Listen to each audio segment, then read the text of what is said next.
Good morning class. आज की video का जो हमारा पहला क्वेश्चन है वो है if A B C is A right angle triangle at C then find the value of cos A plus B. इन्होंने कहा है कि हमारे पास एक राइट एंगल ट्रायंगल है और जो राइट एंगल ट्रायंगल है वो सी पर है। ठीक है, तो हमें कॉस ए प्लस बी की वैल्यू बतानी है। तो देखिए हम इस क्वेश्चन को करेंगे कैसे। हम एक राइट एंगल ट्रायंगल बना लेते हैं। ठीक है, राइट एंगल ट्रायंगल, तो ये ए है और यहाँ पे बी है और इन्होंने कहा है जहाँ पे 90 डिग्री बन रहा है ना वहाँ पे सी बनाना है। ठीक है, तो यहाँ पे ये 90 डिग्री है। अब ये क्या कह रहा है कि कॉस ए प्लस बी की वैल्यू बतानी है। तो हम कैसे करेंगे, यहाँ पे देखो ये यहाँ पे क्या है, परपेंडिकुलर है, ये यहाँ पे बेस है और यहाँ पे हाइपोटेनस है। अब जब ये 90 डिग्री है, हमें पता है किसी भी राइट एंगल ट्रायंगल में या किसी भी ट्रायंगल में जो तीनों एंगल होते हैं उनका सम हमेशा कितना होता है, 180 डिग्री होता है। तो मैं यहाँ पे लिखूंगा इन ट्रायंगल ए बी सी। अच्छा, इसी ट्रायंगल ए बी सी में क्या होगा, angle A plus angle B plus angle C, इन सबको जोड़ के आता है 180। और एंगल सी की वैल्यू तो हमें पता है ना कि कितनी है, 90 डिग्री। तो angle A plus angle B plus 90 equal to 180। तो angle A plus angle B equal to 180 minus 90। तो angle A plus angle B equal to 90 degree. तो हम कैसे करेंगे, अब हमें पता है कि angle A plus angle B की जो वैल्यू है वो 90 डिग्री है। तो हमें फाइंड करनी है वैल्यू किसकी वैल्यू फाइंड करनी है हमें, कॉस ए प्लस बी की। तो कॉस ए प्लस बी, तो कॉस ए प्लस बी की वैल्यू कितनी है हमारी, 90। तो कॉस 90, तो यहाँ पे मैं 90 यूज कर सकता हूँ। तो कॉस 90 की वैल्यू कितनी होती है, 0। तो ये हमारा आंसर हो जाएगा।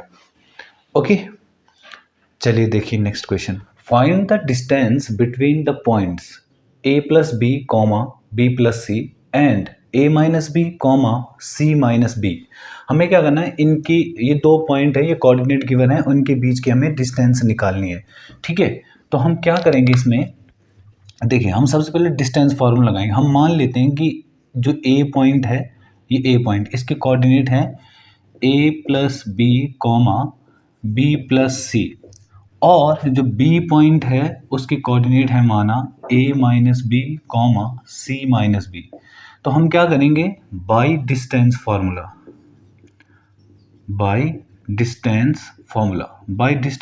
से हम इसको सॉल्व करेंगे। तो हमारे पास किसी भी दो पॉइंट के बीच की जो डिस्टेंस है वो कैसे निकाली जाती है, हमारे पास फार्मूला होता है x2 माइनस x1 का whole square plus y2 minus y1 का होल स्क्वायर। तो x2, अब पता है x2 कौन है, इसको हम x1 मान लेते हैं, इसको हम y1 मान लेते हैं, इसको हम x2 मानते हैं और इसको y2 मानते हैं। बस कुछ भी नहीं करना है, वैल्यूज पुट करनी है सीधे। अब तो देखो x2 कौन है हमारे पास, a माइनस बी और माइनस ये वाला साइन। ठीक है, x1, तो यहाँ से माइनस होके ये साइन चेंज करेगा, माइनस और ये b का होल स्क्वायर प्लस y2 कौन है, c माइनस बी, तो c माइनस बी फिर माइनस ये वाला और फिर y1 ये है, तो ये साइन चेंज करेगा क्योंकि माइनस है ना, तो अंदर के साइन चेंज करेगा। तो माइनस बी और माइनस सी का होल स्क्वायर। तो सॉल्व करते हैं आगे। तो देखिए यहाँ से a से तो a कैंसिल हो रहा है, तो हमारे पास आ रहा है माइनस 2b, क्यों, b और b माइनस 2b का होल स्क्वायर प्लस यहाँ पे क्या चेंज हो रहा है, यहाँ पे देखो c से c कैंसिल हो रहा है, तो माइनस का 2b का होल स्क्वायर। तो जब मैं इसको आगे सॉल्व करूँगा तो 2 का होल स्क्वायर हो जाएगा हमारे पास 4b स्क्वायर और प्लस यहाँ भी 4b स्क्वायर। फिर आगे कैसे होगा, अंडर रूट के अंदर आ रहा है टोटल 8b स्क्वायर। तो अगर मैं इसको फैक्टर करूं तो कैसे होंगे, 2 इंटू 2 इंटू 2 और इंटू बी इंटू बी। अब जो इसमें पेयर में है उन्हें हम साथ करेंगे, तो ये दोनों पेयर में हैं और ये दोनों पेयर में हैं, तो इसका मतलब 2 और b तो बाहर आ जाएगा, अंदर छूट जाएगा ये 2। तो हमारा आंसर हो जाएगा 2b√2 ये हमारा आंसर हो जाएगा। मतलब इन दो पॉइंट्स के बीच की जो डिस्टेंस है वो हमारी 2b√2 आएगी। ओके, चलिए देखते हैं नेक्स्ट क्वेश्चन।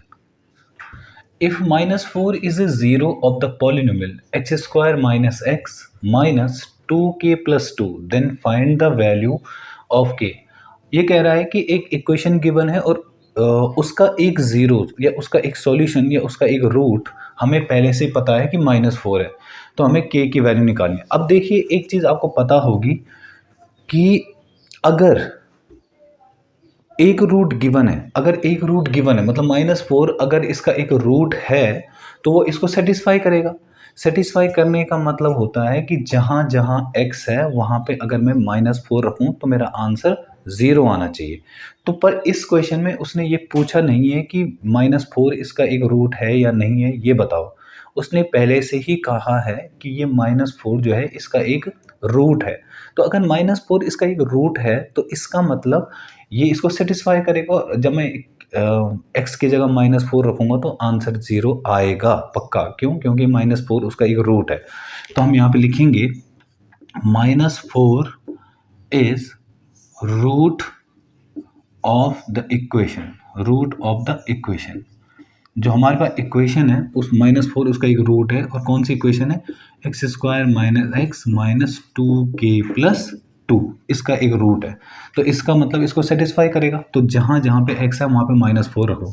तो -4 का होल स्क्वायर कहाँ पर? यहाँ पे रखा, माइनस फिर -4 फिर minus 2k plus 2 equal to 0। चलो, तो 4 का स्क्वायर करूँगा तो 16 प्लस 4 और माइनस का 2k प्लस 2 इक्वल टू 0।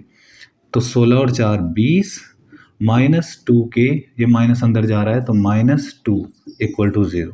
तो 20 में से बताओ 2 गया तो 18, 18 माइनस 2k बराबर 0।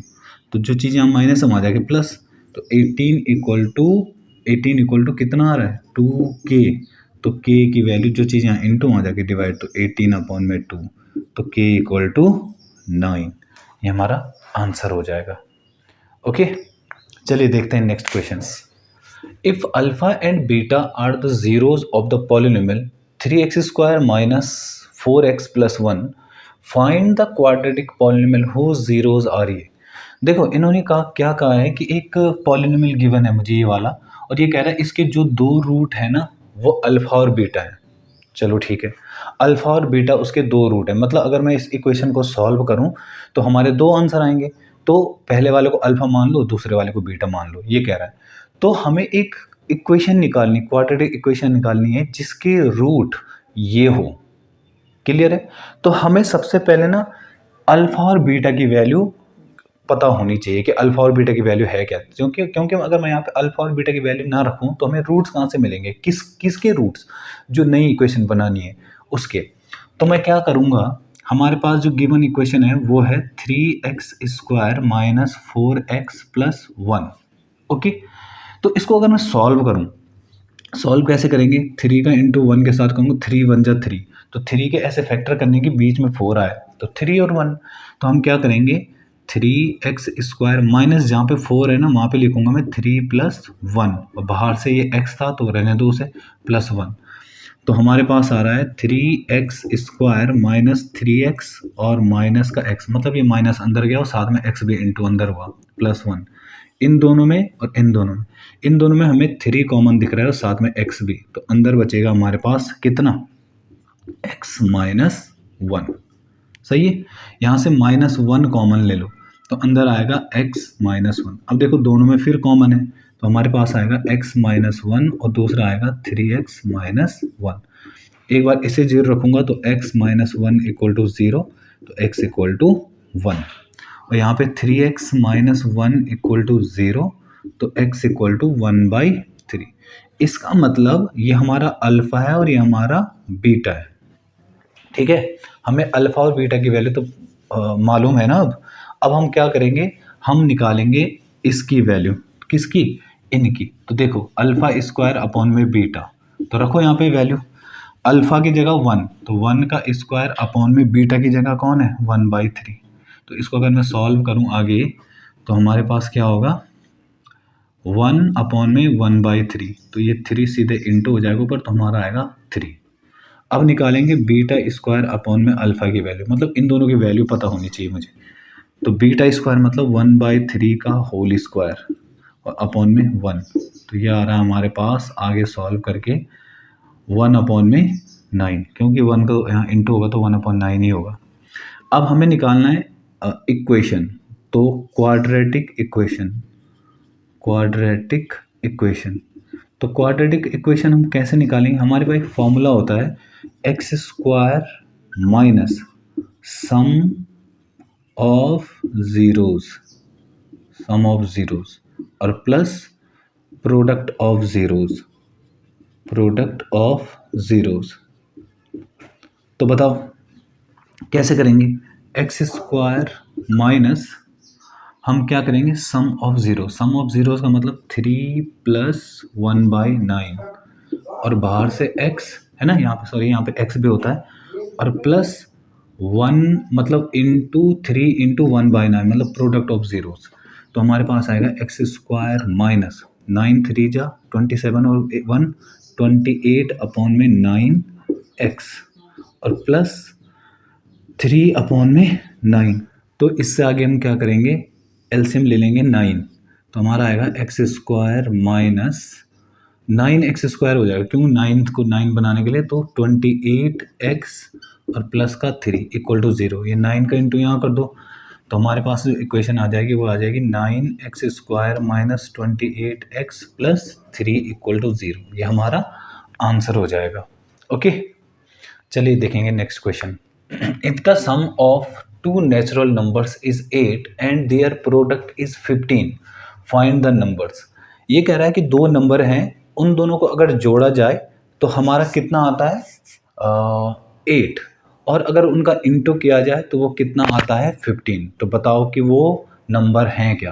तो हम क्या करेंगे, मान लेते हैं लेट फर्स्ट नंबर जो है वो हमारे पास माना x है, तो सेकंड नंबर वो हमारे पास क्या हो जाएगा, वो हो जाएगा 8 - x। ऐसा क्यों, देखिए माना ये दो नंबर हैं, इन दोनों को जोड़ के अगर माना 8 आता है, तो अगर एक 3 है तो दूसरा कौन है 5, क्यों, तुमने 8 में से 3 घटाया तभी तो 5 आया होगा, यहाँ पे 5। पर अगर एक नंबर 6 है तो दूसरा कौन है, तुमने क्या किया होगा 8 में से 6 की माइनस किया तभी तो 2 आया होगा। अगर दो नंबर ऐसे हैं जिनको जोड़ के 8 आता है, तो माना पहला नंबर जो है अगर 4 है तो दूसरा कौन होगा 4, कैसे, तुमने 8 में से 4 माइनस किया होगा। तो सोचो कि अगर दो नंबर हैं, उन दोनों को जोड़ के अगर जो है 8 आता है, और एक नंबर अगर मैं x मान लूँ तो दूसरा कौन होगा, इसमें से इसको माइनस करना पड़ेगा, तो 8 - x। तो हमारा दूसरा नंबर कौन होगा 8 - x हो जाएगा। तो चलिए देखते हैं हम क्या करेंगे, सेकंड नंबर आ गया अकॉर्डिंग टू क्वेश्चन। तो क्वेश्चन के हिसाब से उसने क्या कहा है कि उनका प्रोडक्ट मतलब x × 8 - x, इनका जो प्रोडक्ट है वो 15 है। तो करते हैं, इसका इंटू यहाँ करूँगा तो 8x, इसका यहाँ करूँगा तो -x² = 15। तो इसको लिखो -x², इसको प्लस 8x, और ये प्लस का है तो यहाँ आके माइनस का 15 बराबर 0। इससे माइनस हटाऊंगा तो माइनस का डिवाइड सब में करूँगा तो ये बनेगा x² माइनस 8x प्लस 15 = 0। तो 15 के ऐसे फैक्टर करने के बीच में 8 आए, मतलब 15 के ऐसे फैक्टर करने के बीच में 8 आए, तो देखो 15 के ऐसे फैक्टर हम क्या कर सकते हैं 3 5 5 1, इन दोनों का इंटू करके 15 भी आता है, इन दोनों को जोड़ के 8 भी आता है।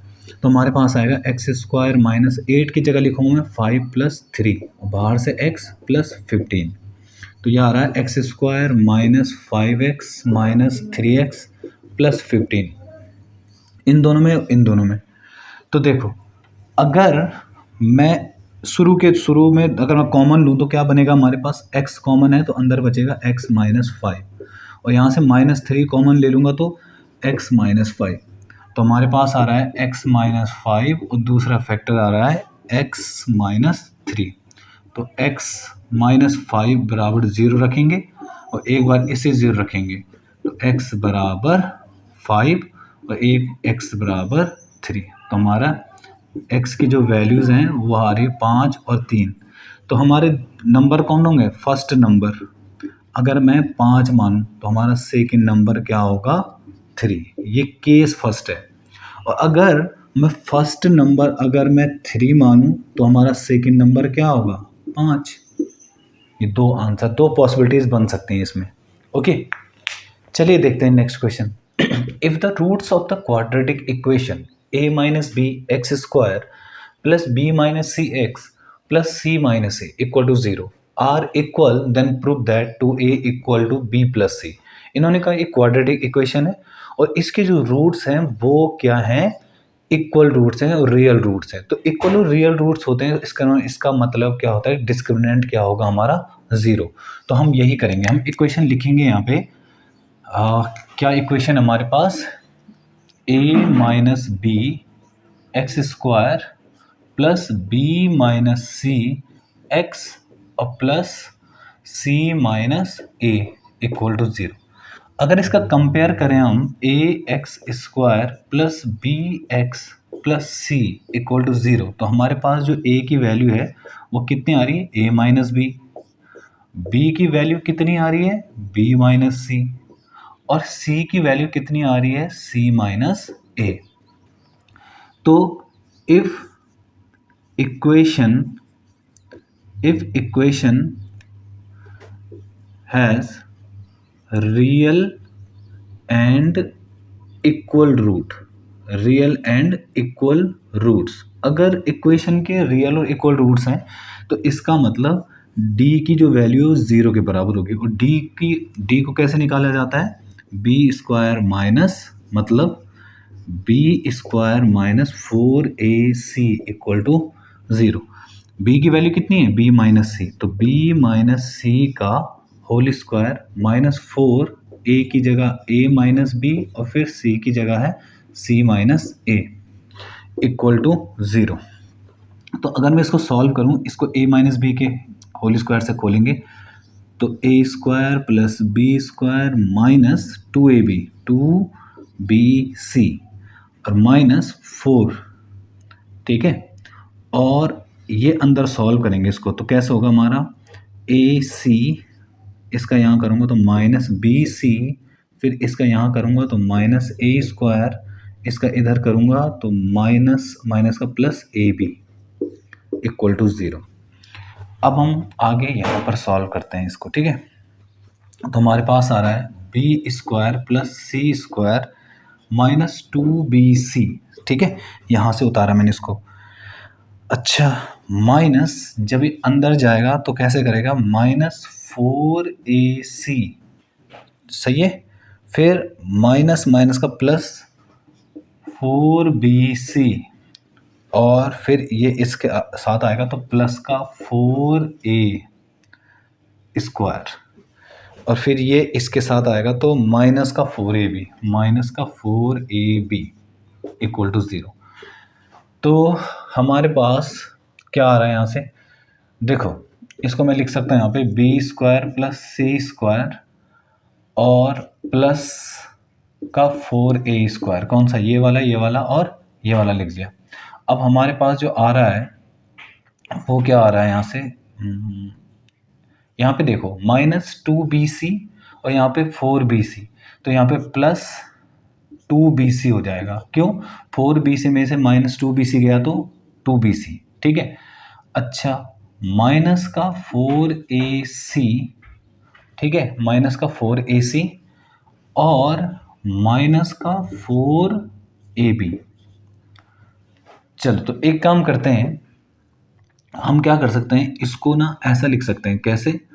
4a स्क्वायर सबसे पहले लिखा plus B square plus C square plus सबसे पहले ये लिखो माइनस का 4ab माइनस प्लस का 2bc और माइनस का 4ac इक्वल टू 0।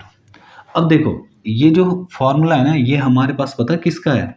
ये हमारे पास है 2a plus B 2a minus B 2a minus B और माइनस सी का होल स्क्वायर, इसका फॉर्मूला है ये। समझ में आया? 2a minus B minus C का होल स्क्वायर। क्यों? अगर मैं इसको खोलूंगा ना तो देखो यहाँ पे a square plus B square plus C square plus minus 2ab minus 2bc minus 2ca, तो हमारे पास ये इसका फॉर्मूला है। जब इसका हम रूट खोलेंगे, मतलब जब इसका स्क्वायर खोलेंगे तो हमारे पास यही आएगा। तो देखो जहाँ से स्क्वायर हटेगा तो वो हमारे पास बनेगा 2a minus B minus C equal to 0। तो जो चीज़ यहाँ माइनस के उधर उधर ले जाओ, तो 2a बराबर b प्लस सी, जो कि हमें प्रूव करना था। आई होप कि समझ में आ रहा है आप लोगों को। देखो यहाँ पे ये है ना, यहाँ पे इसको चाहे तो तुम ऐसा लिख सकते हो। कैसे? अगर तुम्हें समझ में नहीं आ रहा तो ऐसे कर सकते हो इसको। कैसे? 2a का whole square plus B square plus C square minus, अब देखो यहाँ पे क्या होगा हमारा, A square plus B square plus C square plus 2ab, मतलब 2a की जगह क्या आएगा हमारा 2a और b की जगह क्या आएगा b और 2ab, ठीक है। और फिर प्लस 2bc मतलब b और c, और फिर माइनस 2ca, c कौन है, c और a की जगह कौन है 2a। तो इसको हम ऐसे फॉर्म में लिखेंगे तो यही आएगा, मतलब इसको तुम ऐसा लिख सकते हो। और ये फॉर्मूला होता है हमारे पास इसका, ठीक है। ये क्लास 9th में सीखा होगा आप लोगों ने, ठीक। तो हमारे पास जो हमें प्रूव करना था वो ये हो गया, ठीक है। चलिए देखेंगे next question. If Ritu were younger by 5 years than what she really is, square of her age would have been 11 more than 5 times her present age, what is her present age. इन्होंने कहा है कि एक लड़की रितु है, उसकी जो उम्र है अभी, जो प्रेजेंट टाइम में जो उसकी उम्र है, अगर उसकी उम्र 5 साल कम हो जाए तो उसका जो स्क्वायर है वो बराबर होगा उसकी प्रेजेंट एज के 5 टाइम्स के, 5 टाइम्स से 11 ज़्यादा के बराबर। तो हम कैसे करेंगे इस क्वेश्चन को? हम मान लेते हैं कि let present age of Ritu, तो हम रितु की जो प्रेजेंट एज है हम उसे मान लेते हैं कि x। तो बिफोर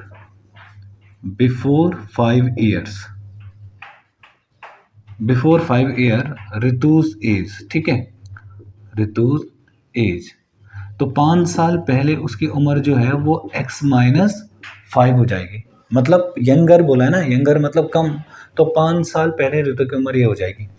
तो अकॉर्डिंग टू क्वेश्चन हम क्या करेंगे इसमें, देखो इन्होंने कहा है कि 5 साल पहले जो उम्र थी x माइनस 5, उसका स्क्वायर जो है वो बराबर होगा उसकी प्रेजेंट एज के 5 टाइम्स। तो प्रेजेंट एज कितनी है x, उसका 5 टाइम्स और प्लस 11।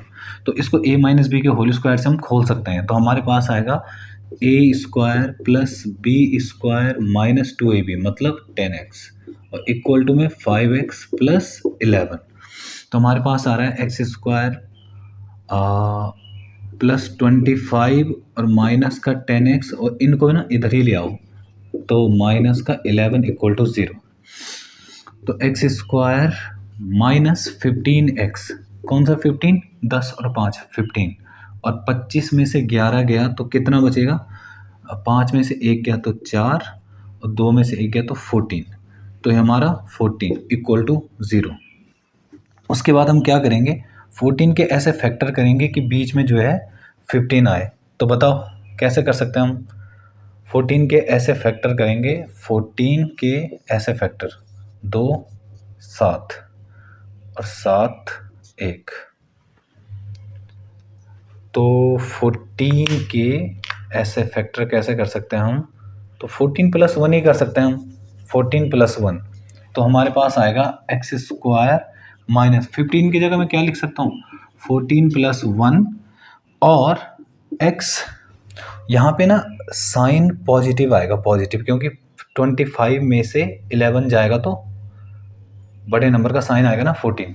तो 14 प्लस 1 x और प्लस का 14, चलिए, तो x square minus 14x minus x plus 14, इन दोनों में, तो इन दोनों में कॉमन क्या लग रहा है, x, तो अंदर बचेगा x माइनस 14, और यहाँ से -1 कॉमन ले लूँगा तो x माइनस 14, तो हमारे पास आ रहा है x माइनस 14 और दूसरा x माइनस 1, तो x इक्वल टू 14 और दूसरा x इक्वल टू 1। अब देखो x इक्वल टू 1 तो मैं लूँगा नहीं, क्योंकि ये कह रहा है ऋतु की उम्र अगर 1 साल होती तो ये कह रहा है कि ऋतु की उम्र को 5 साल कम करो। अब जिसकी उम्र ही 1 साल है उसकी उम्र 5 साल कैसे कम कर दूँ मैं, तो इसलिए ऋतु की जो उम्र होगी x इक्वल टू वो 14 मानी जाएगी। ठीक है, तो ऋतु की उम्र कितनी होगी, 14।